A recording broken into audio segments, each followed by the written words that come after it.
Good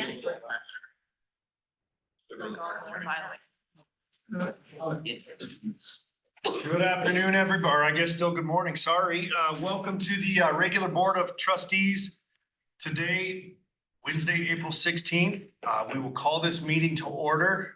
We have a wonderful crowd and audience and a lot of things going on today, so pretty full agenda. We would like to start with the Pledge of Allegiance. Trustee Day is going to lead us in the Pledge of Allegiance.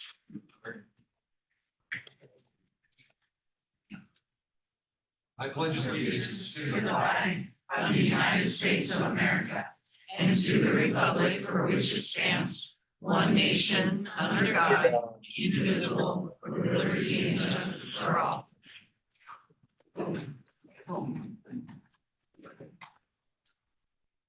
So for those of you, including the Board of Trustees and those in the crowd, you will notice we have new sound. Mainly, we have a new podium, which is kind of exciting. At least that's the first I've seen it. So maybe I just missed it all, but what's that? I said you missed the big reveal last month when you were. Oh, sorry. I wasn't here. That's right. That's right. Good call. You weren't Wait a minute. here. Thanks for running the meeting last month. Does anyone do have a forum? We will move forward. At this point, I would like to introduce the Gillette Area Leadership Institute with the Chamber of Commerce and Tamara. They're here on their tour today. We are. This is the 24-25 class. I am one of the facilitators along with Jerica and Charity down there. And this is their Media and Education Day. So we are excited to be here at the college so they can see all the amazing things that the college has to offer. And we were lucky enough to have Dr. Oberlander come and talk to us first thing this morning. So this is the Galley 24-25 class. Best class ever.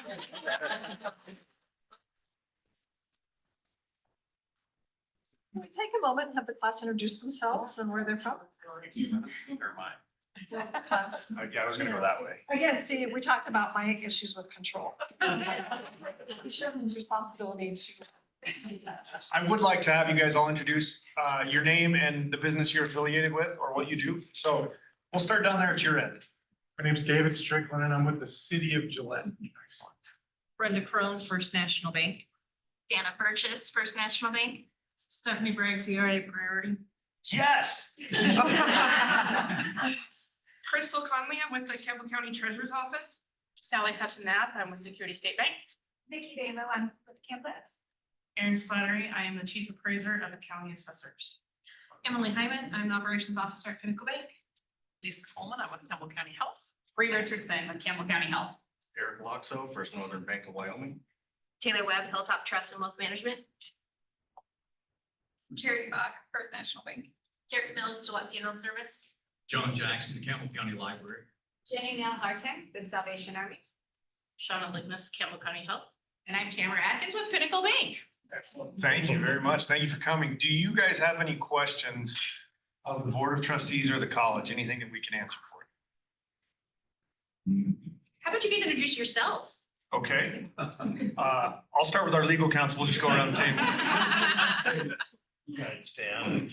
David Horning, I'm the counsel for the district. I'm Janelle Oberlander. I'm the president of the district. Council Horning also serves on the Gillette College Foundation Board. Phyllis Day. I spend my days at Interstate Power System and the rest of my time here. Some other things. Larry Smith, local rancher. Tracy Wasserberger, I'm a neonatal nurse practitioner at Campbell County Health. Josh McGrath, owner and broker of ERA Priority Real Estate and Priority Property Management. Terry Anderson, I'm retired and just hang out. Noah Williams, retired planetary director. School district. Scott Durgan, retired, and I'm the chair of the advisory board. And I believe joining us online is trustee Robert Palmer. He is trustee Palmer, are you with us? Trustee Palmer, happy to have you all there. He is a retired Campbell County administrator for the county. So. Any other questions that we can answer for you? Where's the new building gonna be at? We were talking about Great question. So that's the NZ Center for Applied Learning, and we'll get into that. It is a approximately 46,600 square foot building, two-story building, and it will go, the college just acquired some land from the city of Gillette, and right where the light up the current LED sign that says Gillette College, between the nursing building and Thunder Basin, there's a strip of land. It will go on the northernmost edge of that. Currently is where that is to go. So we'll get into that, but for your guys' knowledge, it's about 21,000 academic space, 16 classrooms gained, and 12 faculty offices gained. If you'd like to see the public or presentation further down the road, there'll be plenty of that, but that's very exciting for our college as the next step in our growth. Chairman, do you Yes, mind please. if I add Yeah. to that? I just think it's important to also know how much space for students that we're actually lacking. And I know that that's been presented several times locally and within our meetings as well, that the needs assessment. And truly, we're really behind for our student space. So good opportunity to be able to meet our students' needs. Absolutely, to the tune of about 160,000 square foot deficit. Deficit. So that's, I mean, it's substantial. I mean, otherwise we have to go to class at 10 o'clock at night. That's not feasible for most traditional students. So great question. Thank you for that. Anything else that we can I answer? think you guys are doing a great thing for our community. Thank you. Very much. Please spread that word. We very much appreciate and enjoy that. So. Other than spreading that word, is there anything that, I say this a lot, anything that we as leaders can do to help the college and the community? I'll start. First off, I would say if you have children and they're getting to the high school age, if they're not looking at the dual and concurrent enrollment, that program, they're making a big mistake because that's paid for by tax dollars. Mr. Wassenberger runs the Bochis program, and I would tell you that I had a daughter who graduated here with her associates before she graduated with her got her diploma. But even to leave here with your freshman year, I mean, if you have kids going through school, they should really look into that. I think it's a wonderful program. And I would say thank you for the support for Gillette College. I think it's we think it's big in our community and in our county, but obviously I'll let anybody else speak. Chair McGrath. Yes, please. I would add, it's time for y'all to think about boards, right? If you're not already on a board, which boards are you going to serve on? Gillette College has several. We have the Board of Trustees that are elected. We have the Gillette College Advisory Board. Those positions are appointed, but each one of our current technical education programs has an advisory board. We also have the Gillette College Foundation. So there's lots of ways to get involved at Gillette College, but there are many other boards within the communities. Some of you may already be sitting on boards, but if you're not, it's time for you to think about how your leadership can influence our community, our county, your college. All of those things are important. So I would encourage you to get involved and utilize your leadership skills. You have great ones, so put them to good use. Excellent. Yes, please. Sure, I would just say, I think it's really great that you're here and touring our facility. I think it's unmatched for a junior college. And I think that that's definitely how you can help spread the word of the opportunities that we have. For example, the SIM Center, which Lisa is very familiar with, over at the Health Sciences Building. Just embed yourself in the opportunities that lie here and pass that forward again. You know, connect with our students. Let your children come and see these wonderful facilities and all the activities that we have at Area 9. Again, I think it's just really a special gem here, and knowledge is powerful. So the more you learn about us, the more hopefully you can spread the word and take up those opportunities, because they abound here. So we're pretty excited. And I will add, as people in business, think about, are there positions in your businesses where you could use student interns or students as part-time workers? Offering those kinds of opportunities for our students, help them be better prepared for going out into the world of work once they leave school. And I might add that fundraiser that we're gonna be doing here one of these days shortly. So the college is gonna need support from a lot of different entities, you know, individuals, companies, businesses, to support the fundraiser for this college. It's around a 40,000 million facility. And we're doing it right, like Gillette always does things right. And so it'll be done right. And so keep your checkbooks open. Of course, now it's debit cards, but, you know, and we're gonna need a lot of support in that way. And he's gonna have to get behind it individually in a lot of different ways to help build it. So. I would end with this. This is aside from the college. I appreciate the fact that you're taking Galley. Every Gillette Area Leadership Institute class thinks they were the best one ever to come through. And they will all tell you as such. But what I would say is I think we have an obligation to try to leave Gillette better and Campbell County better than when we came in. And in doing this, you're helping. I'm a resident. I was a born and raised resident, and I learned so much in Galley about Gillette Campbell County, that I had no idea. But I think you have an obligation to get involved on small levels, large levels, whatever it is. Please do that. Advocate for your community. We need, and I'm going to say this again later, but we need forward-thinking individuals in our community to offset the naysayers and the other things that are going on. So keep looking forward for the next 10, 15, 20 years down the road. Chair McGrath, Yes, please. if I could have Dr. Oberlin update quickly on where we're at on accreditation.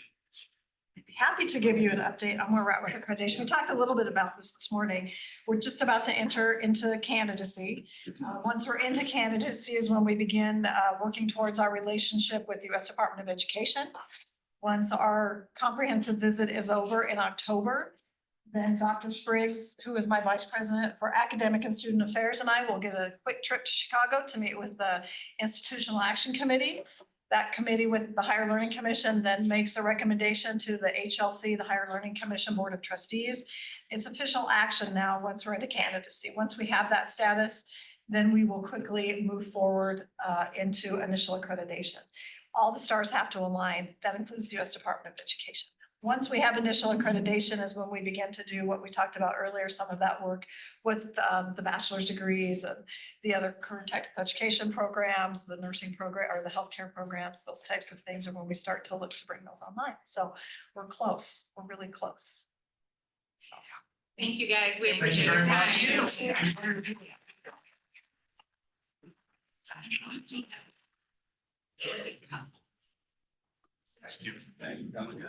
Thanks for having us. Have a great tour. Humanity taxes don't win. Look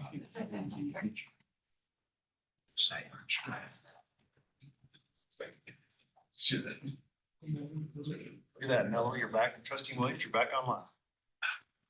Okay, we will forge forward. If we could, if everybody would look at the agenda for today, I would entertain a motion to approve the agenda. Second. Do I need, this is my turn? It is your All time. right, I move to update section 9, executive session that pursuant to statute 16-4-405 parentheses IX on matters concerning litigation to which the governing body is or may be party, and to consider or receive information classified or confidential by law, attorney-client privilege. Okay. So it has been moved and seconded by trustee Anderson and trustee Williams. It has now been amended. I need a second on the amendment of the agenda. So moved. Excellent. So it has been moved by trustee Smith and seconded by trustee Wasserberger to approve the agenda as amended with this change. Do I need to vote twice, once on this and then once on the agenda? Okay. So if there are any questions on that change to the agenda? Okay, hearing none. All those in favor, please say aye. Aye. Those opposed, nay. Aye. Thank you. Motion carries. Okay, now on to the vote that was moved by trustee Williams and seconded by trustee Anderson, correct, in that order? Correct. Okay, to approve the agenda now as presented. Any discussion on that? All those in favor, please say aye. Aye. Those opposed, nay. Aye. Excellent. Motion carries. We have now moving on to the approval of the consent agenda. I would request a motion to approve the consent agenda. So moved. Second. So Anderson came out of my right here. So moved by trustee Smith and seconded by trustee Anderson to approve the consent agenda for the regular board of trustees meeting held today, Wednesday, April 16th, 2025. Any discussion? Hearing none, all those in favor, please say aye. Those opposed, nay. Excellent, motion carries. For the good of the district, good news from the trustees. What good news do we have? Okay, Lovely day today. it is beautiful. Anything else? Just not think about tomorrow. I thought the casino night was just fantastic. Excellent.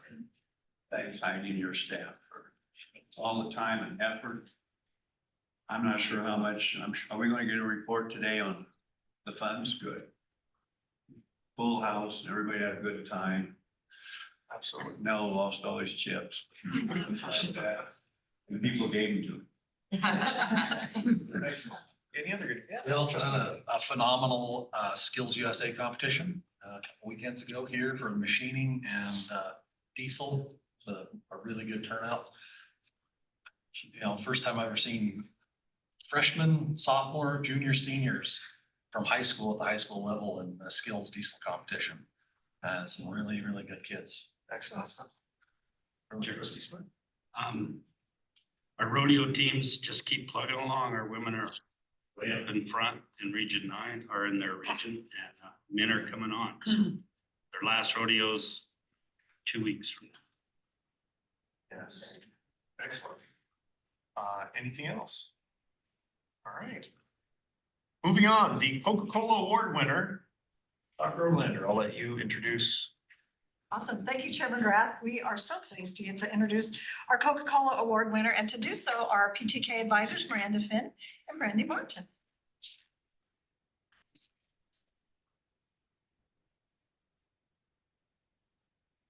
It's okay. We'd like to go out of order and do the all academic and then go to Coca-Cola. Is that? I think I sounded loud enough, but okay. So my name is Brandy Martin and I'm a co-advisor with Miranda Finn for the PTK here at Gillette College. I just want to thank you for allowing us to have the time today to recognize our students. Today we have Madison and Brenna here with us. They're located over there. They were named All Wyoming Academic Team. So the All Wyoming Academic Team Award is a prestigious honor and is selected within the college. So Dr. Oberlander selected both of these students, Madison and Brenna, to be recognized for this award. This award recognizes the top achievements for community college students based on leadership and community service in their community. The scholarship at the national level does not have any monetary gain, but we've made the decision here at our local chapter level that these students receive $500 scholarships for winning this award.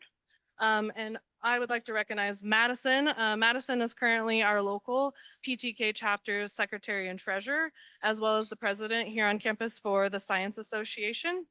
Madison is graduating this spring with her associate's degree in science for biology. Her plans after here is to move on, hopefully to the South Dakota School of Mines to complete her biology degree and someday hopes to become a wildlife biologist. Madison, you should stand. Recognize. Turn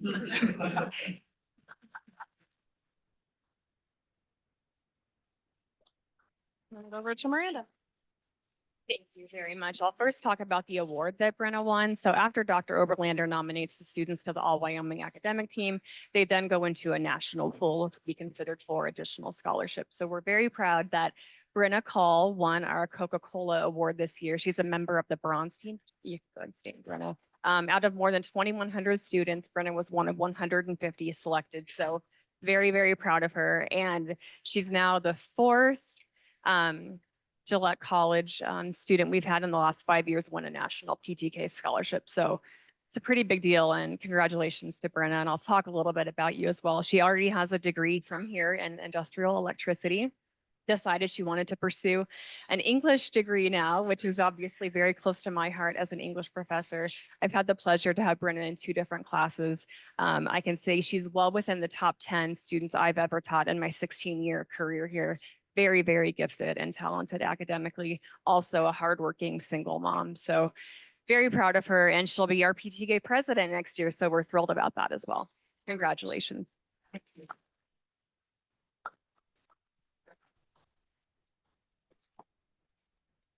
Not to put you either of you on the spot, but Brenna or Madison, would either of you like to speak on anything?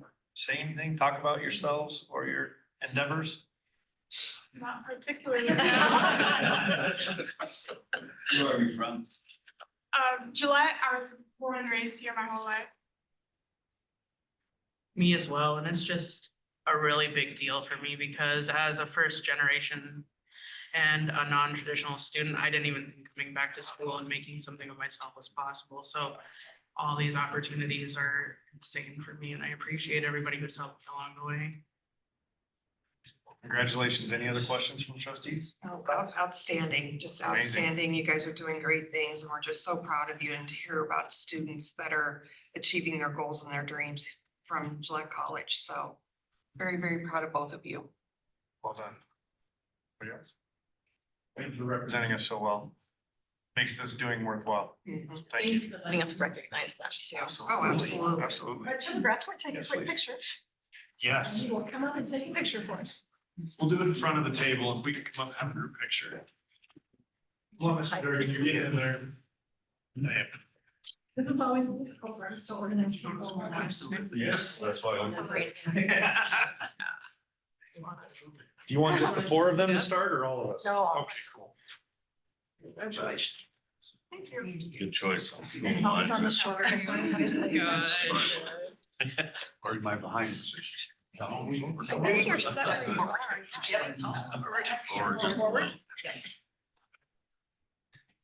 I'm gonna shoot high. Yeah, Jesus. Not everyone. Congratulations, you guys. Congratulations. It's nice to see They you. had 10 of us, Congratulations. 5 on each Have a end. good end of the Congratulations, thank you. Thank you, ladies.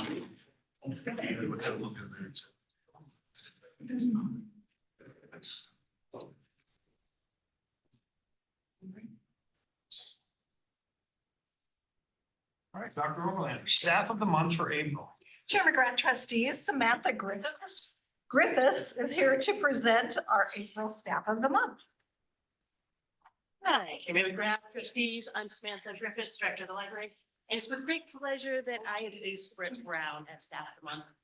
She joined us this past fall from Ridge County Library in Utah, where she had taken a children's focused library and turned it into a community focused library. Now that she is here with us, she has transitioned from community to the academics, and she has come full force with that. She has great attention to detail, and she's up for the challenge. And she has grown a following of students and staff. Students come in and seek her out, and staff will come in to speak with her. Her background is in technical writing, and her attention to detail has been great, not only for the students, but also for the rest of the staff in the library. So I'd like to introduce Britt Brown.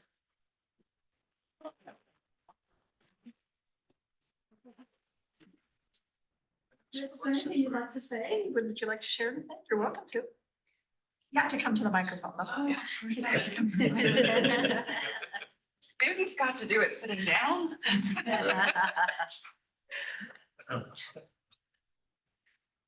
Thank you.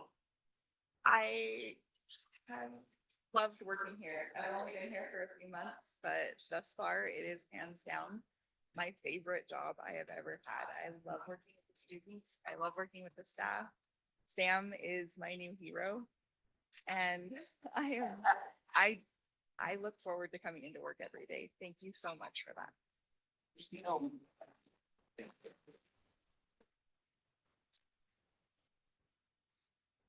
Student of the month of April, Dr. Overlander. Chair McGrath trustees, we are pleased to have our student with us today as a student, April Student of the Month.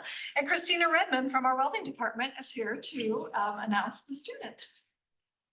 So I'm Christina Redmond, welding faculty.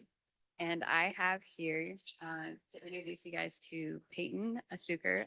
He is a dedicated, hardworking welding student. I have been constantly impressed by his commitment to learn strong work ethic and leadership qualities. He not only takes the initiative to assisting the instructors, but his fellow classmates as well.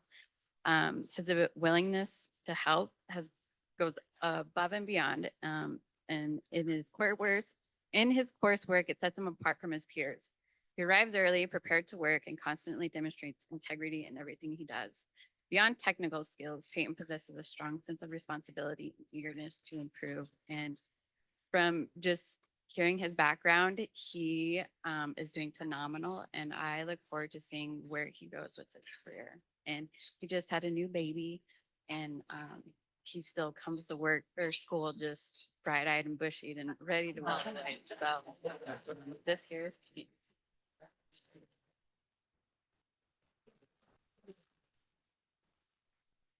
Well, I guess while I'm standing, I'm Pinkin Suker, and I just want to take the time and thank each and every one of you guys, especially my teachers. You guys, you're the real stars. You really give us a place to learn, and you give us such a place to come into, and it's so phenomenal because I have had a rocky past, but putting that behind me and moving forward, that's all I've learned to do, and just focus on a good positivity. And like, you guys have opened it with your arms wide open, and it's so awesome. Like, I'm appreciative of it so much because there are times I don't want to come in because I'm so tired, but I have a life worth living and a family to provide for. And I'm learning education is key to everything, and the places I can go, it's endless. And I want to thank you again for this opportunity so much. So awesome.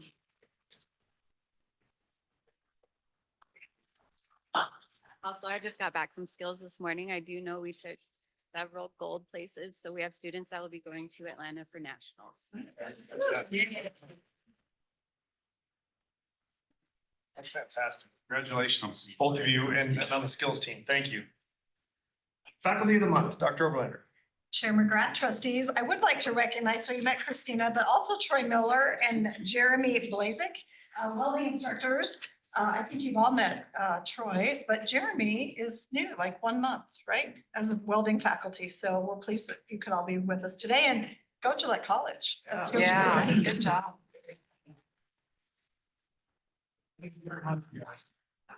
So Dean Wakefield is here to recognize our faculty of the month, and Dean Wakefield, please.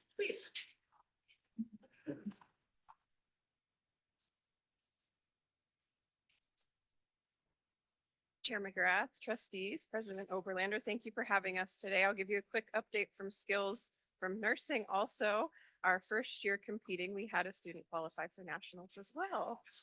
Oh, that's awesome. But moving on, our faculty spotlight is Holly Hoffer from our nursing department. Holly is actually a graduate from our nursing program and has been an employee with us for 2 years now. And she also recently completed her Master of Science in Nursing Education degree early. It only took her 15 months, which leads into the other things I have to say about Holly. Holly is one of the most efficient workers I know. Her good nature is infectious, and she's the type of person that feels good to be around. Thank you, Holly. Thank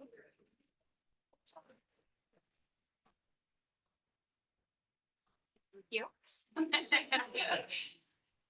Is there anything you'd like to share? Can you tell us a little bit about yourself? Yeah. So born and raised here in Gillette, so one of the few natives, it seems like. I graduated from high school here, went to nursing school as a non-traditional student. I have 2 kiddos, and actually one of them is going to be taking some summer classes here and hopefully taking or obtaining his CDL this summer here, and hopefully going into the tech program in the fall of 2026. So love that I have the opportunity to provide him with education that's going to be debt-free for him. So that's exciting. Achieving your master's degree in 15 months. Yeah, I was exhausted. That's pretty awesome. That's awesome. Yeah, it's pretty sweet. Hopefully gonna be getting my CNE, which is a certified nurse educator certificate by the fall of 2025, 26. Which is a national certification, and that's if you will be eligible. So Yeah, high achiever. so we'll see, hopefully. And Dean, wait, oh, our faculty in nursing are now all master prepared. Yep, all masters prepared and all certified nurse educators, with the exception of the two that just completed their master's degree that won't be eligible for a few more months. Speaks very highly of our program trustees. The master's degree, 5 years. I had 5 years to complete it. Okay, you got 5 years. But decided to do it in 15 months. Yes. That's awesome. Any other questions? Well, congratulations. Thank you for all you do. Yeah. Okay, real quick, I'm gonna pivot on the agenda for a minor thing. I'm gonna turn over to Terry Anderson to talk about our wonderful. The trustees last year decided that we really needed some art in the boardroom. And after much discussion, we commissioned Joan Sawada to create pieces for us to go on the wall, and you can see the lovely pieces that she created. Those are art quilts, so they're fabric. And Joan just does amazing things, and I think I speak for all the trustees in saying that we are just thrilled with the work that she has produced, and look forward to looking at them until we meet. Joan, do you want to come and say something?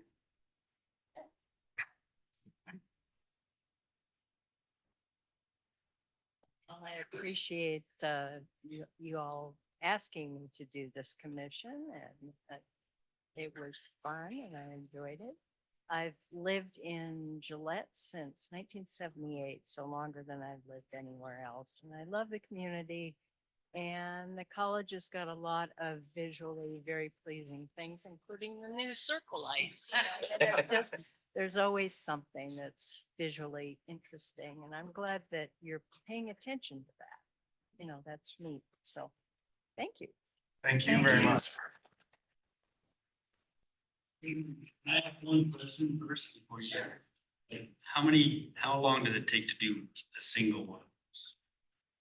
Well, I don't really keep track of my hours, you know, but probably each one took 2 or 3 weeks on and off, but I'm not in my studio in an 8-hour day. It's usually a 2 or 3 hour day, so it's kind of hard to calculate. They're beautiful. Thank you. Yes, please. If I may, just for the group, I just think you did an excellent job of capturing the things that those of us that were on the committee really wanted reflective of our college here. It's about the people. Old Main was our very first building, and we know the bridge is a gateway to kids' future. And so I think you just captured that so beautifully for us. And I like that it was a different medium. I mean, watercolor, oil, photos are just amazing ways of art, but this is so unique. And yeah, you did a beautiful job in capturing what we think the soul of this college is. Well, I think it helps that I care about it too, you know? So it was an enjoyable project. Good. Thank you. Well, thank you very much. Okay. Chairman Grath, I think it's important to remind all of us that this was commissioned personally by the trustees. It was done through your generous donation that we can have this lasting piece of artwork here on our campus to enjoy for many, many, many years to come. So thank you for your generous donation to make this happen. Thank you. Moving on to organizational reports. President Oberlander, the president's report. Trustee McGrath, Chair McGrath, trustees, I don't know that I can top what we've already done today. I'm going to be quick. We have a large agenda and the Community College Commission meetings yet this afternoon too. So as you heard, Skills USA is happening right now. In Casper, it sounds like our teams are doing quite well. We'll look forward to a full report when they get back and who we're going to send to Atlanta for the national. I just returned along with our PTK and many of our other faculty and staff from the Phi Theta Kappa Catalyst Conference in Kansas City. What a phenomenal event. It's all about student celebration, and Trustee Anderson can certainly speak to that. She's been to one, but it's a phenomenal event, and it's all about celebrating students. And so it was great to be there with our students. We all just returned from the Higher Learning Commission meeting. We had an excellent meeting. We had excellent conversation with our staff liaison. And we are really on the right track. Our liaison is very confident in the work that we're doing, very confident in the material that they are seeing. We got to speak to one of the peer reviewers who looked at our eligibility filing. He said, only blue skies ahead. You guys are forward going. You're going to be just fine through this process. So we're very pleased. Got a lot of new information as well. Just a little bit more in depth about accreditation. Of course, we met with our staff liaison. We now have access to Canopy, which is the system where we upload our assurance arguments and all of our evidence. We're starting to get in that and configure that. We just reviewed our assurance argument yesterday. The assurance argument is a requirement of candidacy. A little bit more work to do to finalize that, but by and large, that document is just about ready. We're also beginning to work on our assumed practices. The assurance arguments are in review right now. Sorry.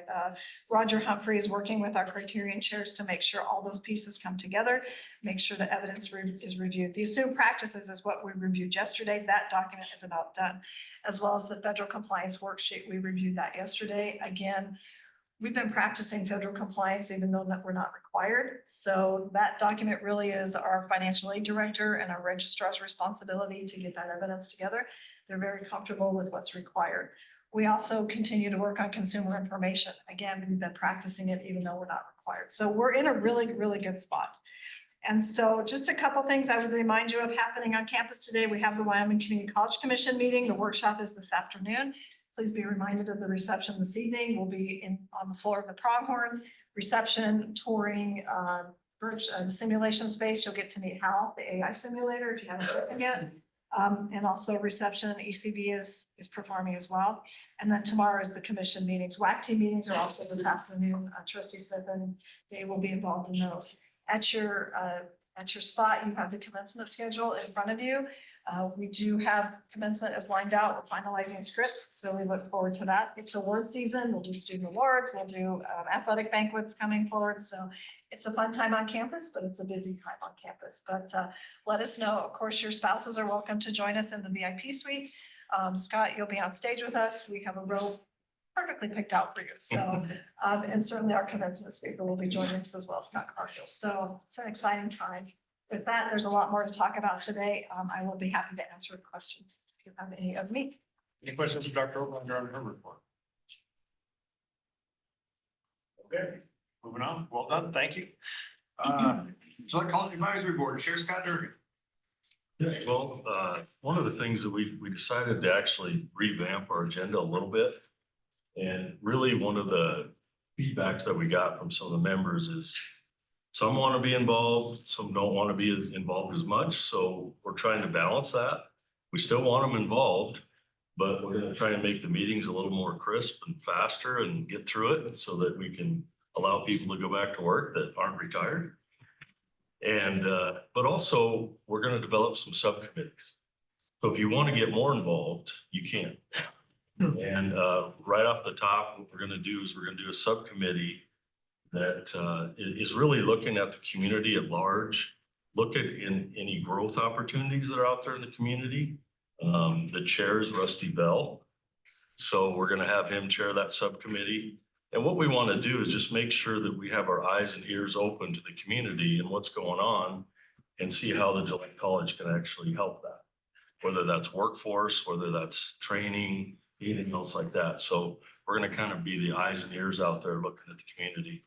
And that's our role. The other one is to help Dr. Spriggs and Dr. Oberlander as they go forward with accreditation, also with maybe coursework or different types of courses that maybe the community is asking for. And so we're going to have a little subcommittee for that. We're also going to be looking for a subcommittee as the legislature comes back around. And for people that are interested in that and that can also keep us informed, you know, as an advisory board. So a little more interactive, a little exciting. So the next time around, hopefully I can talk to you about some of these subcommittees. So that's what we're I at. love that. I think that's amazing. I think you're headed in the right direction. Thank you. Questions for Chair Durgan? Well, great report. Thank you. That's great. Gillette College Foundation Director Heidi Gross. Off of a fantastic event. Thank you. Thank you, Chair McGrath, Board of Trustees. And I'm going to keep my report really brief too, because I know that you have lots going on today. First of all, our casino night, just preliminary numbers. Looks like we raised about 139,000. Excuse me.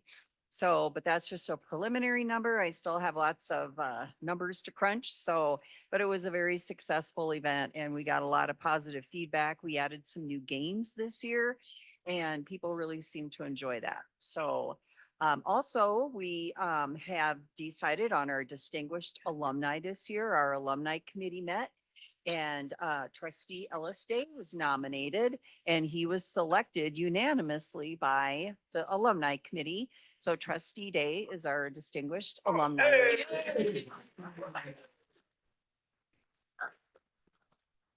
Thank you. And he already has a speech to me, so that's what I like to Short see. and sweet. Right on time. Yeah. Short and sweet. That's great. And then also Amanda and I are continuing work. We're implementing a new software program for our CRM and accounting. It's called Foundant. So we'll be transitioning from Blackbaud over to Foundant. And we'll be going live sometime in May or early June, but we want to have everything fully transitioned so we can close this fiscal year in the new software. The foundation board, I talked about this a little bit at our joint meeting. We completed our strategic planning in early March. The board will have its meeting on April 28th, and they will be reviewing the strategic plan and then approving it at that time. A couple of dates that are coming up that we'll be very involved with here is WYO Gives will be July 16th. As you know, that's a day of giving for the state of Wyoming. I haven't heard yet if there's going to be matching funds available. I believe so, but I haven't heard that for sure. But we'll be participating in that again this year. And then our golf scramble will be coming up on August 8th at Bell Knobs. So once Booster Club gets their tournament wrapped up, that's usually when we start really promoting ours. Excuse me. Also campaign strategy planning is ongoing. Aaron Phillips will be here again the 15th and 16th of May, I believe. So more planning to do. And we hope to really officially launch our major giving campaign early next fiscal year. And one other thing I wanted to let you know that of the $1 million in matching funds that we received last year, we still have $126,942 available. So we hope that we can leverage those funds for the NZ building. So, and we have basically almost a year yet to get that spent. So, and with that, I would stand for questions. Any questions for Director Gross? I like the word, we have to spend it. Yes, we do, Not because many if, places can say that. yeah, if we don't spend it, it will go back and the other colleges can encumber those funds. So we don't want that to happen. We want to spend it. Yes. Any other questions? Well, again, go ahead. What's our theme next year for casino? I don't know. We are having our wrap-up meeting next week and we'll decide then. So I can let you know after that, Trustee Williams. Question, is those 139,000 about usually where you guys end up with the casino night? It's pretty close. It's pretty close. We're still kind of crunching through the numbers. Some things were higher than normal, some things not as high. So we're still just kind of crunching all the numbers. I was gone the last 2 days. I just got back to the office today, so I haven't really had much time to delve into it, but I think it was a really successful event. I really do. So we got a lot of positive feedback. And then we also, our fund need this year was for the nursing program. And we raised $2,050 for the nursing program. So then we will give that money to them for their scholarships. Okay, congratulations. Thank you for what you're doing. Thank you very much.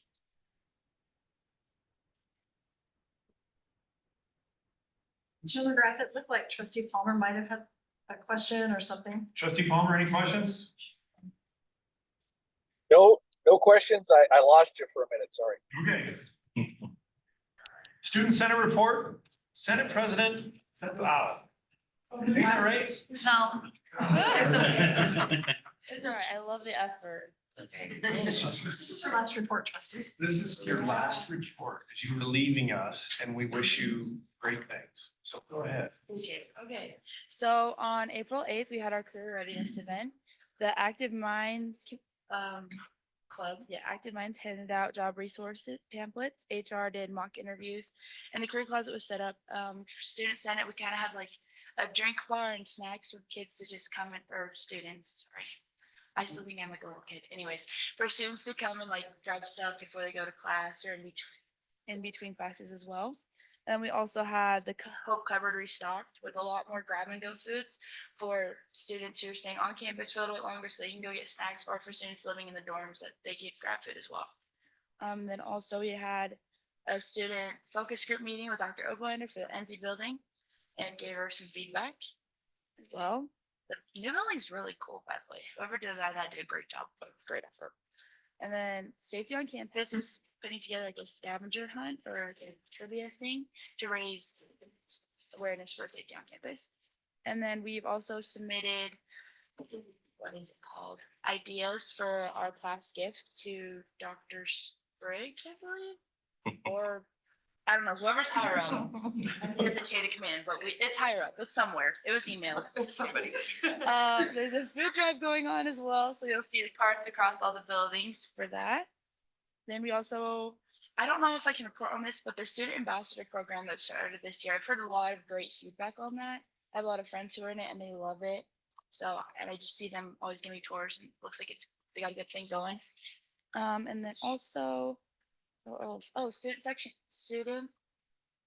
it called? Student Senate elections are up right now. So there's a lot of voting going on, a lot of campaigning happening. Any questions? Any questions? Yes, just a comment. I used the student ambassador program. A customer of mine had his son here to look at the college and they did a great job, great tour. And I tagged along and they did an awesome job going through the welding program, the diesel program. Did a really good job. Awesome. Blessed to have a kid.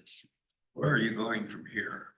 I'm gonna go serve an LDS mission for my church for 18 months. So I'm gonna go live in like New Jersey, New York area, wherever they need me to go. So Good. got it. So you know where? What was that? Where are you going? Like specifically, so I'm called to the New Jersey Morristown mission, but I'll be serving in like areas around there as well. But that'll be like my base. Yeah. So on behalf of the Board of Trustees, you jumped in with both feet and said, you know, I decided to get involved. I remember when you said that, and I think you've done a masterful job. You've been wonderful. Thank you for all you've done for Gillette College, for your volleyball career. We wish you nothing but wonderful and great things ahead. They are great things ahead. I appreciate it. Thank you for the opportunity. Well done.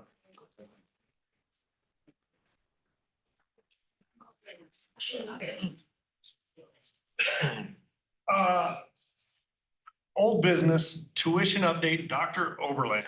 Sheridan Trustees, we continue to follow where we're at with tuition. As you know, Sheridan College is implementing an in-state tuition for all of their students. We have chosen not to do that. I remind the trustees that nearly 90% of our students are Campbell County residents. So we have a very small percentage of out-of-state, out of WUI and international students. So 90% of our students. And so one of the questions that has lingered is what about our online students? Because as you know, as we continue the separation, there still seems to be, what if it's a faculty teaching and our students from Gillette are taking that class? And so Vice President Larson has met with the CFO and the controller at the Northern Wyoming Community College District. And so she can certainly give a brief update. There's not too much to share, but they have figured that out and ironed that out, how that's going to go forward.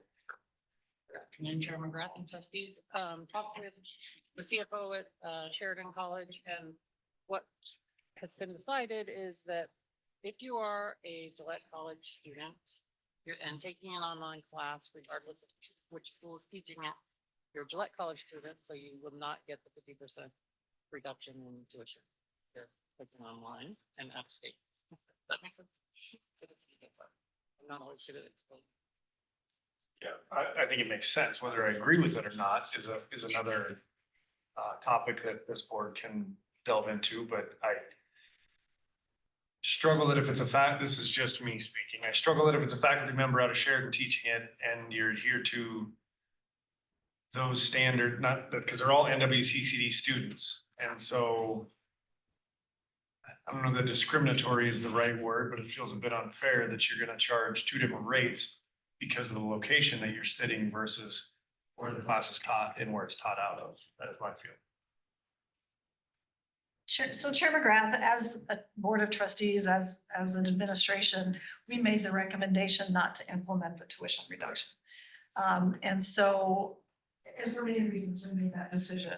I think bigger for us, and certainly a topic for Dr. Spriggs and myself to continue to work on, is our faculty should be teaching all of the courses that the Gillette College students are taking. Now, at this point in time, there are some programs that are Sheridan College programs that we do not have on our 26 list of classes. We're in the process of negotiating our academic MOU right now. Dr. Spriggs has that on his desk. That'll be up for signature here within the next few weeks. So I think that's the differentiation for me, is our faculty should be teaching all of the classes that we offer online that are applicable to our students. And so that may be the opportunity we have to move the needle there as well. So. Okay. Does that? It does. It's clear. It's fine. It is what it is. Any other thoughts or questions from the trustees? Chair McGrath, I mean, I echo your sentiment. It doesn't seem quite right. And the online issue has come up several times amongst faculty and students, and therein lies my concern for those people that have also felt like the online mechanism, for lack of a better word, you know, it's just another good reason for us to plow through and get our accreditation done. Correct. And yeah, cut the umbilical cord, as I would say. And as Dr. Overlander just said, 90, between 89 and 90% of our students are Campbell County students. And I, for one, but I think this board agreed, it's very difficult to give not the same benefit, same reduction, even though that has to be made up. And I think that's something that they'll have to deal with. How are they making it up, whether it's their foundation or whatever, but because the tuition rates are set by the state of Wyoming. Yeah. So other thoughts or questions on that?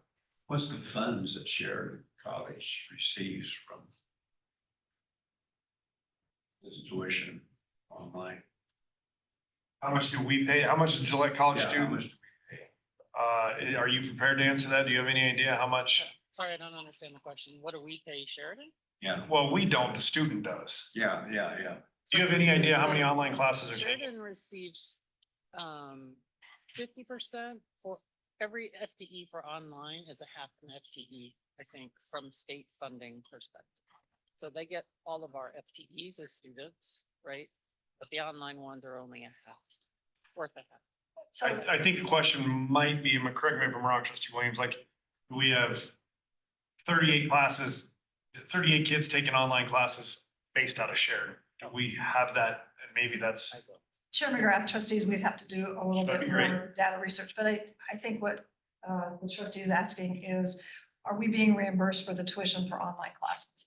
We get reimbursed for online classes at 50%. The rest of our tuition, we get reimbursed 100%, tuition and fees. That will change, of course, once we are fully separated and we are teaching fully all of our online classes. Does that answer your question? Yeah. goes back to your previous point of the value of classes that get taught here. Now, did the weight of online classes get changed recently? There, whether it was in the legislature or the commission? Sure. Weighing, online classes the same as on-campus classes? Chair McGrath, trustee Anderson, yes, there was a change. Each type of class has a different weight to it. So a lab class weight is different, face-to-face is different, online used to be different, but now it is, I believe it's the same as face-to-face. Because those classes take as much time and effort to teach, sometimes more. So it's equal now to a face-to-face class within the funding formula, which on May 21st, Aaron Taylor's going to be here to explain the funding formula to all of you in workshops. So I'll be ready for that as well. So that'll be helpful for y'all to hear that presentation again, but great question. Other questions? Thank you very much. Okay, moving on to new business, President's evaluation. You all received an email about 7:30 this morning from Colleen Allen, who is our ACCT representative, and is for Dr. Oberlander's evaluation. That survey is on your email in that link is in there. I do ask and request that all of you fill it out. The deadline is April 27th. As a quick reminder, the reason we're doing it this way is so that we can have Dr. Oberlander's evaluation done for the timeline of the budgets and if there are any considerations thereof and moving forward from that. So part of that is then getting our due diligence done to get our evaluations done. So we can have that and go over that at the May meeting so that they can be considered at the June meeting. Does that make sense to everybody? So you should have got an email this morning from Colleen Allen. If you didn't, please let me know. I will forward it to you, but the Survey Monkey, which is where it is, that is in there. And again, your deadline, April 27th. Questions, thoughts? Did you want to add in about making comments? Oh, based on yes, scoring? thank you. And it does say that in the evaluation, but if you rate something very high, conversely very low, please don't rate something one or the other without some sort of comment. I mean, it's easy to rate something high, but if you do give it a lower rating for whatever reason, please put a comment in there so that we can evaluate it as to why. And we've had that discussion a little bit before, but that's where we'd like to go with it. Thoughts, questions? Dr. Oberlander, anything on that, or are you good? No, trustees, I'm good. Thank you. Okay. Just, thank you for taking charge of this, Josh. Absolutely, glad to do it. I guess that's part of my role. I'm glad I think we're on a better timeline now in terms of getting it done, and now next year it'll be a little easier to have it done in April to be ready for it, so. Okay. Other new business, policy 2000.5, institutional review board, first reading. That was in your board. I would request a motion to approve and or discuss the institutional review board policy.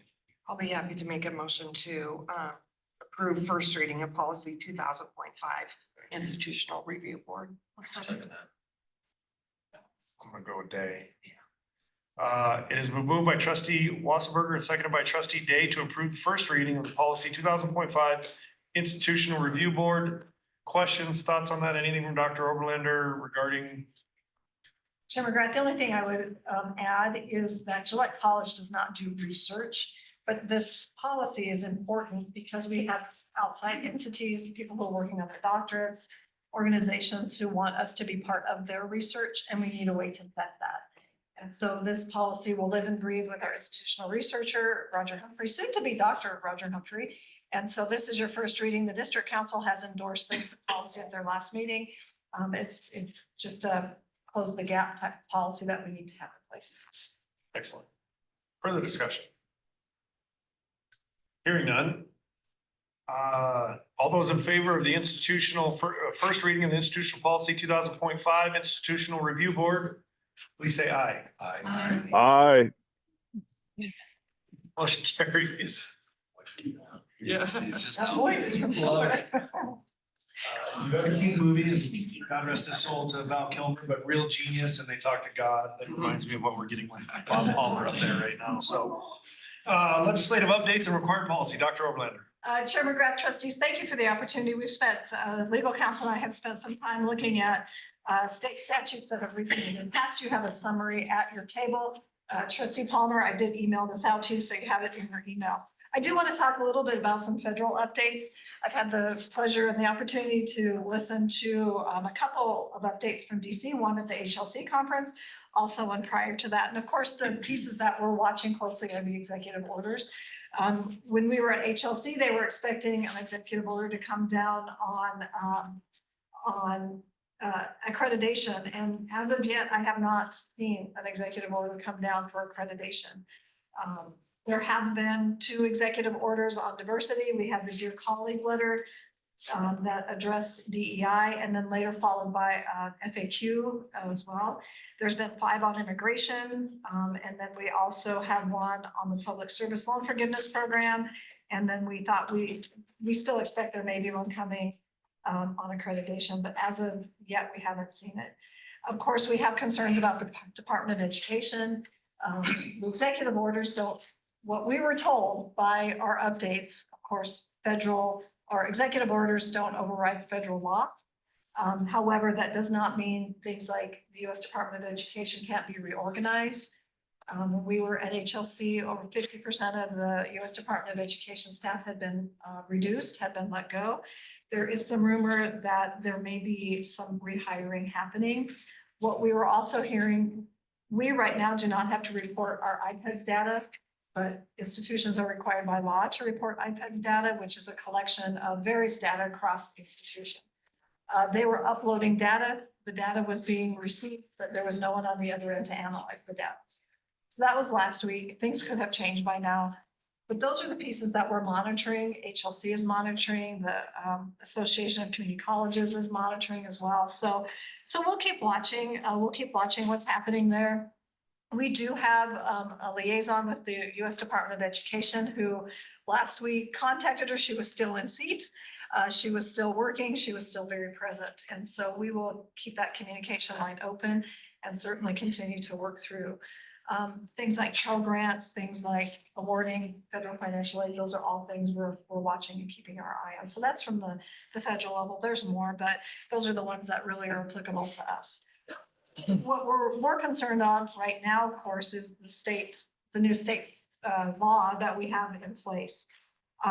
Legal counsel and I, and certainly Dave is going to jump in when he feels it's appropriate and as he feels it's appropriate. So you have a summary of the statutes that we feel that apply to us, and the ones that we have narrowed down that we really believe that we need to be focusing on and creating some procedure for or policy for. We believe House Bill 72, which is protecting privacy in public spaces. We probably have some procedural work to do there. We don't think there's any policy work there that we need to address, more verbiage in some of our handbooks.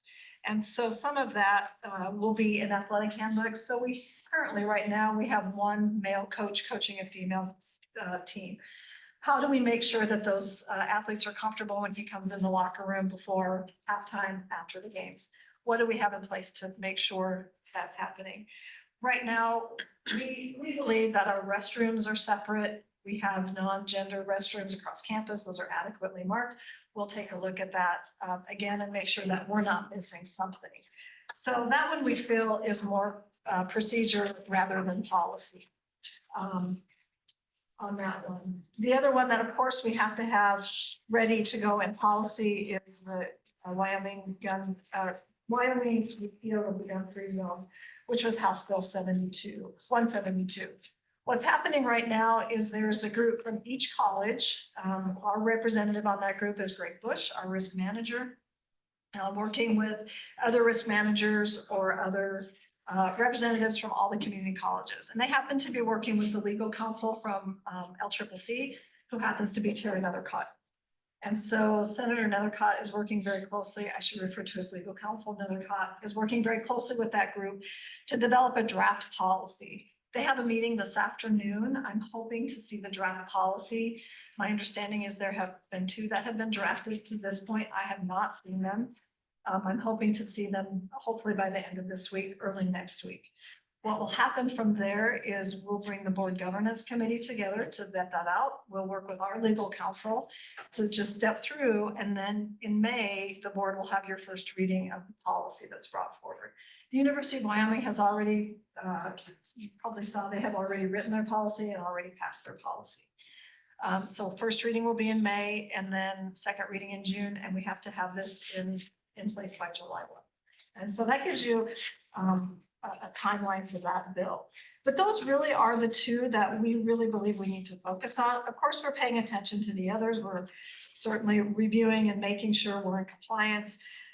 The one that we thought we would probably have to do some work on, that it does not apply to us, is the age verification for websites with harmful material. House Bill 43 does not apply for us. We're not a platform. In the course of our work, we provide academic material. So there's nothing that we feel we need to do there. We don't require, when it talks about the pronoun bill, compelled speech is not free speech, Senate File 77. We never have, nor will we ever require people to use preferred pronouns. But we're not, people want to use them, we're not going to prevent them either, but we don't require that in the course of our business. The other pieces like the emergency assistance, immunity, mental health services, also immunity for drug overdose reporting. Those are things in the course of our training with our staff, with our RAs up in the residence hall. Those are things we will train them to. And so from a high level perspective, it gives you an update on what we're working on. Procedures, of course, do not come to the board, but we're happy to have you review those if you're more comfortable with that. But a lot of it will be more handbook updates. Dr. Spriggs will oversee that. The policy, the big one that we're working on, will be the gun-free zones and decisions you all will need to make as a result of those drafts. Legal counsel, did I miss anything? No, my task from the president was, as she said, was to kind of identify any of these that would affect you to the extent that it puts an affirmative obligation on you to implement. And President Overlander, of course, cited the two where that's an issue. So that's something that'll be an ongoing project for the president and her administration. But there are those two that require affirmative action. So. Questions from the board? So we had a committee previous on essentially what has now become House Bill 172. Is that same committee kind of, you're going to reconvene? Reconvene that group.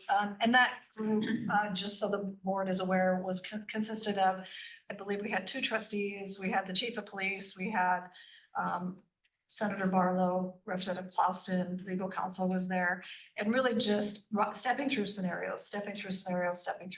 So we'll do that again. Then the board governance will come into play, again, do the same thing, review, then the board will see it. That'll all happen before the main board meeting. Okay. Questions? Well, thank you, both of you, for being on top of that and being on the legislation. Obviously, you know, nothing's going to come of this today from our perspective, but it's going to come quick and we're going to have to adopt it, you know, to be ready for it. So I think it changes a ton in our day to day, but it's certainly something that we got to be ready for. So I would add, I'm sorry, Chair, Yes, I would please. add, we have been proactive knowing, I mean, we went into this legislative session knowing this bill was going to pass. Yeah. And so we've been proactive on campus.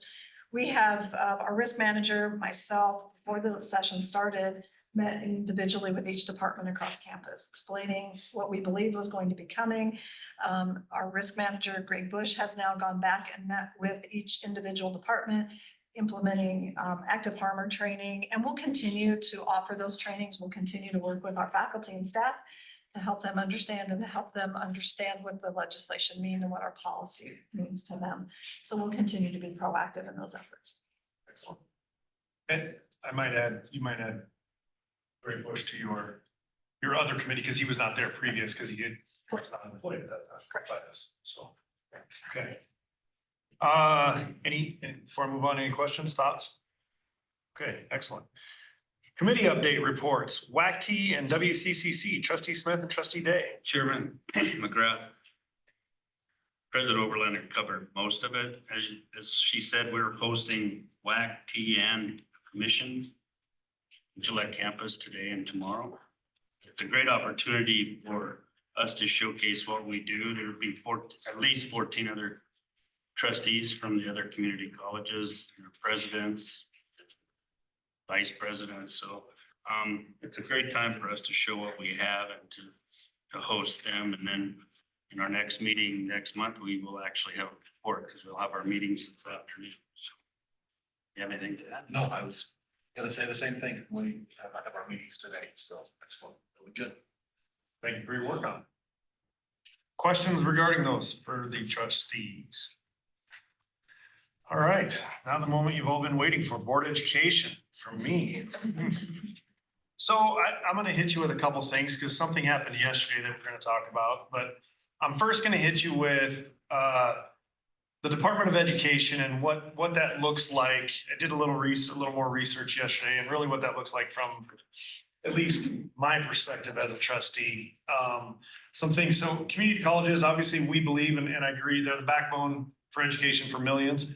Some of what I'm going to talk about is what community colleges need to know about the latest federal policy, especially in DEI and the Department of Education. So, obviously, some of the things that have happened, and I'm gonna move through this quickly because we have a lot of other stuff, but the elimination of race-based practice, there was an executive order, cuts to DEI-related grants, there was an executive order, obviously the redefinition of sex and federal data, rescission of equity action plan requirements. So all that was rescinded by the current administration. What does that mean for us? The good news is that the equity work remains both legal and essential.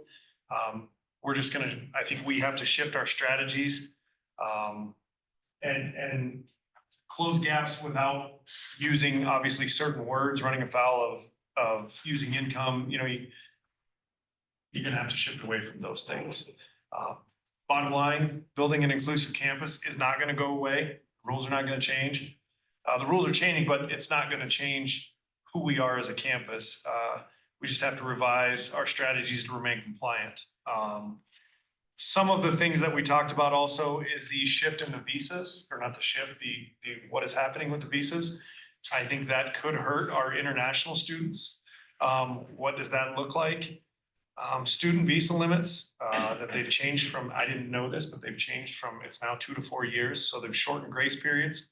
That raises uncertainty for longer academic programs. If you were in something that's a 5 or 6 year, you would have to apply for an extension, those kinds of things. So I think that is something that maybe doesn't affect us quite as much being a 2-year school, essentially, versus a 4 or, you know, moving into graduate or doctoral programs, but something that as people are heading that way. The question about, I think the bigger question to me was questions about federal and financial aid. With the threats of shrinking the Department of Education, currently, I gotta find my other page here. The Department of Education, they oversee 1.6 trillion in student loan debt, about 17.6 million FAFSA forms. If you have a kid in college, you have to fill out that form every year. It's the most agonizing and aggravating form that you fill out. But that also is $120.8 billion in grant, work study, and loans for 9.9 million students. That's a tremendous amount. What happens if they close or shrink? It could truly affect funds appropriated in financial aid, Pell Grants, all those kinds of things. And I think that is a bit scary and a bit uncertain. I hope that our president understands that when he shrinks this, if he does, and the route that it goes, so that it doesn't, because ultimately our students come first. So they distribute about $120.8 billion in grant, work study, loans, and again, those things. So I just wanted to quickly bring to light those things that could affect us in the near future. And then as similar to the legislation that we have now, we have to be ready to react. Any questions on that part? Thank you for the information. Yeah. Have we had any students whose visas have been, I know UW did. I would defer to Dr. Overlander. To trustee, not to my knowledge. There has not been reported out. And certainly we have some that come via academics, we have some that come via athletics. And that's certainly some that they're gonna have to deal with across the athletic department of getting those and ensuring that they can get in. The other thing that I wanted to discuss briefly was we obviously had Dr. Overlander and I met with the Board of Commissioners yesterday. I texted you all individually to let you know that unfortunately they did not choose to support the NZ STEM and Applied Learning Center. At least from a financial perspective. We had a donor who asked for the city and the county to support, and they would support, and the county has said no, that they don't. They're choosing not to. What I would like is that this board lead Campbell County in the future. We need to stop the rhetoric, and it needs to start with our board, and maybe they'll follow, but we need to stop the rhetoric that the sky is falling and that the end of days are coming and Gillette is folding up. At some point in the near future, it's coming. So we need to take the investments that were made over the last 15 to 20 years by the people that came before us and did some really wonderful things in Gillette, Wyoming and Campbell County. And we need to move it forward for the next 5 to 10, 15, 20 years by that same investment. My belief personally is that we need to have a positive outlook on Gillette and not a negative outlook. We need to have a positive on Campbell County, I should say, as a whole. We need to have a positive outlook on Campbell County as to all the wonderful things that we have and the wonderful things that we can have. I've had some conversations with some of the commissioners. They currently have 330 million in their reserves. Tremendous amount of money. I understand why they chose not to support it, whether I agree with it or is a different question. I am looking at the optics of, we have historically always had a wonderful relationship with the city, the county, the school district, the hospital, with wonderful partnerships. I want those to continue. I think we need to look forward. Some things that, again, I found some numbers and I thought this was interesting, and this is the assessed valuation of Campbell County, a little bit of historic. So back in 2000, the assessed valuation was 1.6 billion. In 2010, it jumped to 5 billion. In 15, got to pretty much the height at 6.2 billion, but in 2017 dropped to 4.1 and has steadily kind of incrementally grown, but in 2021 dropped to 3.3 billion. My point to all this is that the assessed valuation has moved up and down in Campbell County. When you go back to 1950, it was 12 million. Think about that for a second. I mean, but the assessed valuation has moved. It's going to move. We are not going to fold up and go away. We have a wonderful community to live in, a wonderful county to live in. We need to continue to trudge forward and look forward for the next 5 to 10 to 20 years so that the next generation, those leaders we talked to earlier, they want to move in that direction. I think that it's unfortunate that they chose not to continue that partnership with us.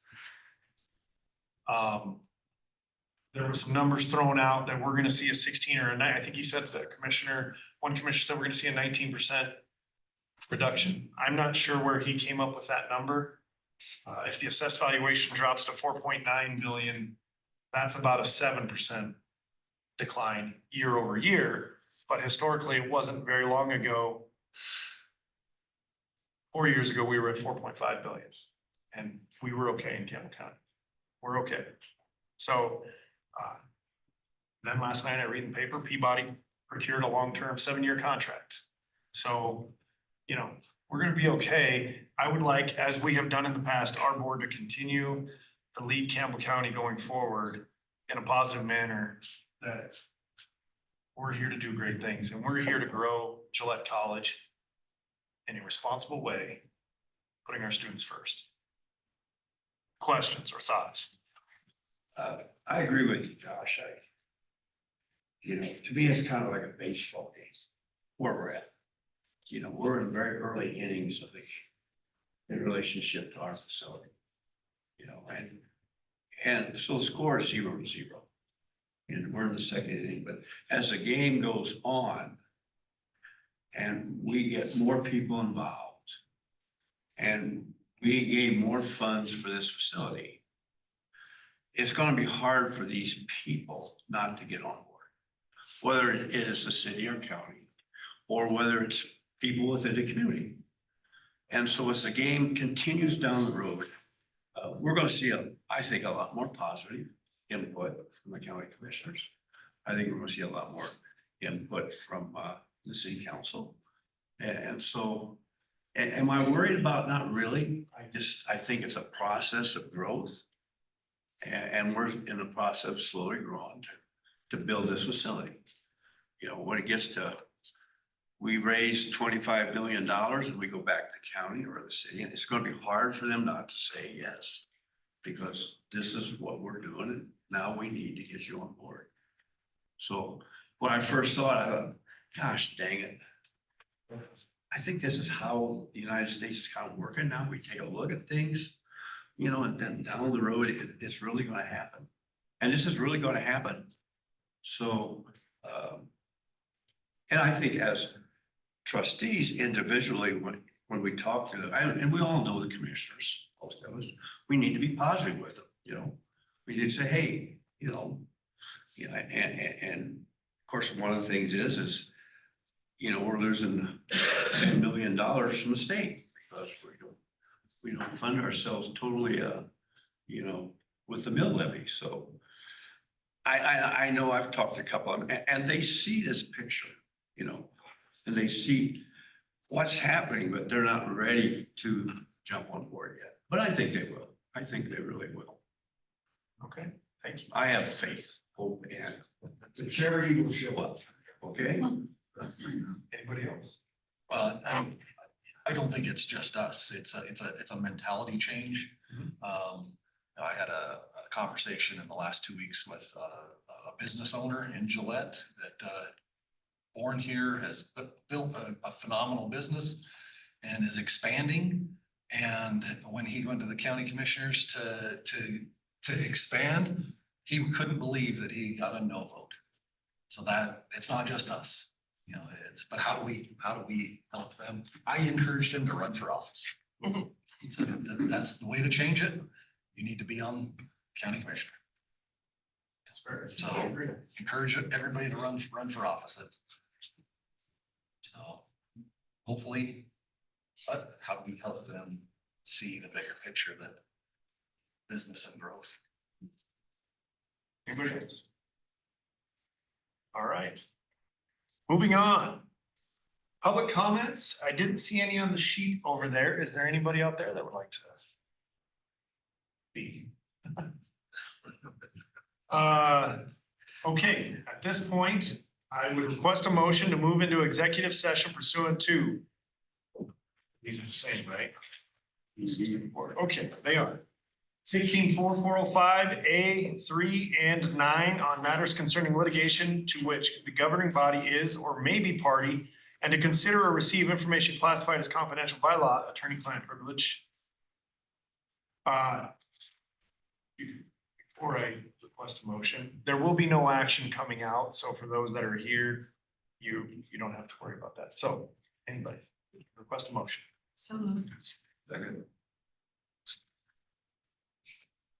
All right, it's been moved and seconded moved by trustee Anderson, seconded by trustee Williams to enter an executive session pursuant 164405 A3 and 9 on matters concerning litigation to which the governing body is or may be party and to consider or receive information classified as confidential by law, attorney-client privilege.